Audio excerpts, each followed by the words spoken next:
Hey guys, welcome to the next installment of Trini Point of View. I just finished Walking Dead Season 6 Episode 1 and yo, this was worth the wait. For me it was probably a little different because I guess during the long breaks, so many months, it was hard to be invested in the characters like Glenn and Abraham as much as I wanted to. So I was devastated, but at the same time I knew if this was like a season finale, because I've been watching them for like 4 months, I would have been a lot more devastated. Probably wouldn't even be able to go to work, but definitely it had its impact, but it could have been even more impactful. Throughout the months I've been discussing on Facebook and on all different forums, like I always knew it was going to be Abraham, because from the time they released the image where Rick has the blood on his face, I worked it out, it's not going to be Maggie, because Maggie in the book, she has her big story arc to go forward. So it's like, well, the next best person is Abraham, because Abraham's big in size, and Negan, who doesn't really know everybody else other than Rick, because obviously he did his research, Abraham would be like the most obvious pick. You get rid of the big guy. Everyone is always talking about it's going to be a double kill, like 2 months before the premiere. So I couldn't resist, but I had to go on like comicbook.com and the Talking Dead and all these other fan pages, and I accepted it. But at the same time, I just couldn't figure out like how we're going to move on without Glenn. And then he killed off Abraham, and I was like, great, to hell with everybody, because I was watching everybody else. I was off like all the social media for like half hour until I could get my hands on it to take it in.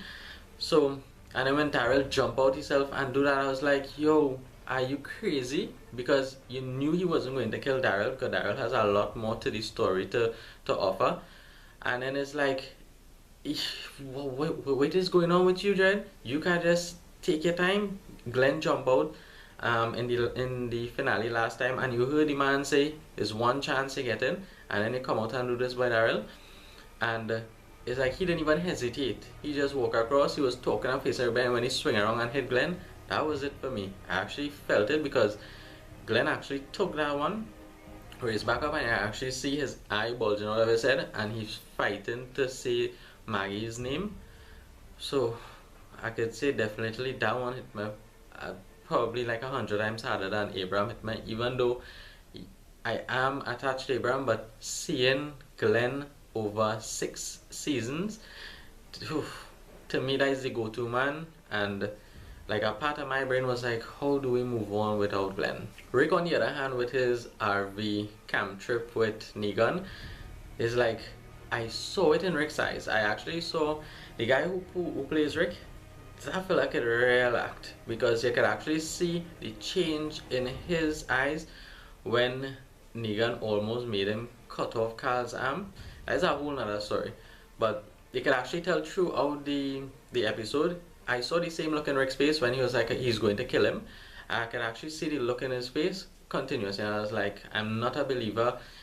This is the same Rick, and from the time they go back to Alexandria, he's going to plot on how to get back at Negan and how to get rid of him.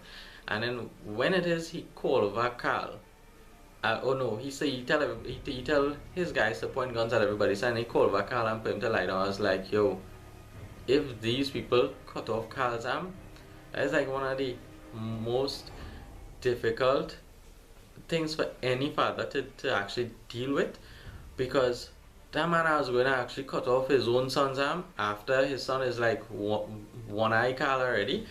I didn't, because I know in the comics, Rick he lost one of his arms to the governor a while ago.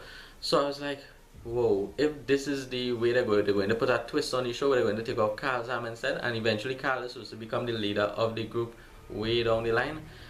That is like a real ballsy move, if you ask me. And then when Rick actually picks up that axe, and you could tell he actually made up his mind he's going to take off Carl's arm, like in that one clean swoop, boy, I actually started to feel, I think I felt that moment more than I felt the Abraham, more than I felt the Glenn kill off. I was like, Dread, if this man had cut off your own son arm, I was like, nah, that had to be some serious mindfuck, Dread. I was like, no way I could have done that. I think I would have And that was it. I was just getting out of it, and everybody had to die at that point, yes? Now, Negan and the vampire bat. Whew, I don't know what to say about him. That Negan is like, he comes across as like the coolest devil that has ever been on TV.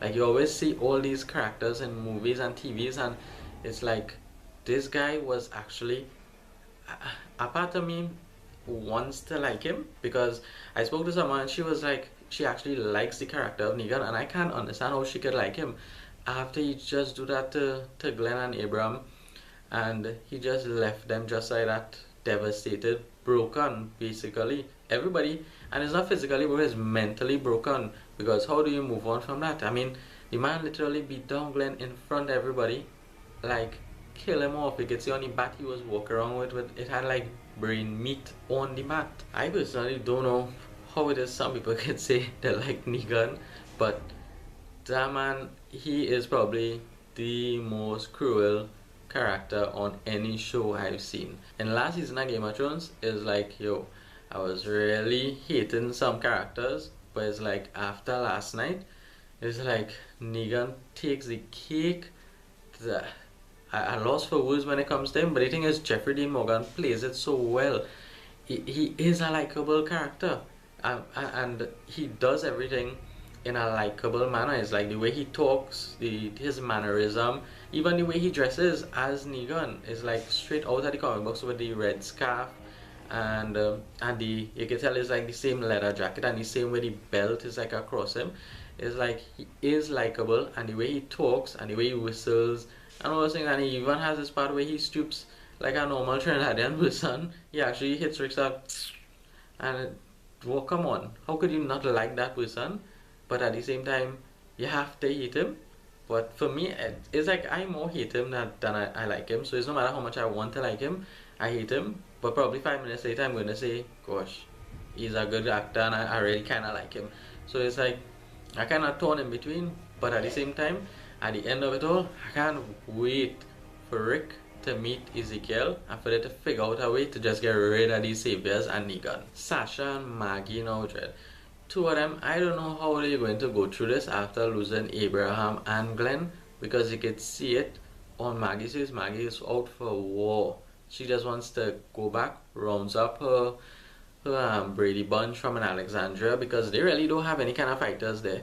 She just wants to come back, and she wants war. But I understand she's devastated right now, but she needs to really take a step back and realize what it is they're up against, and the fact that Rick is broken down. He's like a nobody right now. They don't stand a chance against anybody, even if they have to go against the Hilltop. Let me say if the Hilltop were warring them, it's like they don't even stand a chance against them.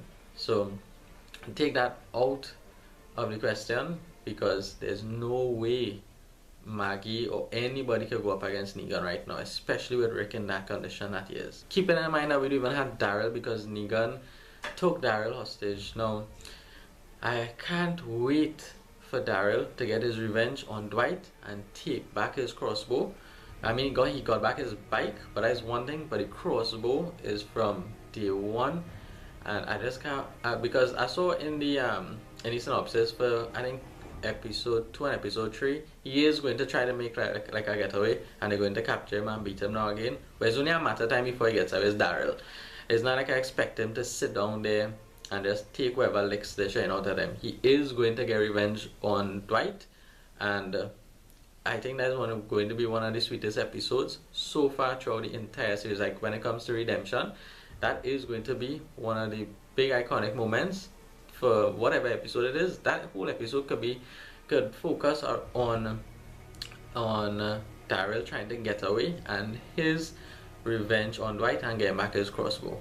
If any of you checked out the episode 2 trailer, you'll actually see Rick admitting that he's no longer in charge. But if you really look online, there's actually a clip where Morgan has Carol in a wheelchair and he's pushing her through the kingdom. That is where Ezekiel, it's King Ezekiel. That's what he was calling Ezekiel, King Ezekiel. And it's a long clip, and it's like a minute and a half. So you get an idea that Carol and and Morgan, they're there. So it's only a matter of time before Rick meets Ezekiel. And also, yeah, I'm not too sure if everybody would know, but the Hilltop and the Kingdom, they're also trading right now, because when we met Jesus, he said that they have other friends around and other camps and other communities that they trade with, and the Kingdom is going to be one. So I'm not too sure exactly how they're going to play it off, because I can't remember what mechanism, or if I read anything about how King Ezekiel was holding off Negan and the Saviors.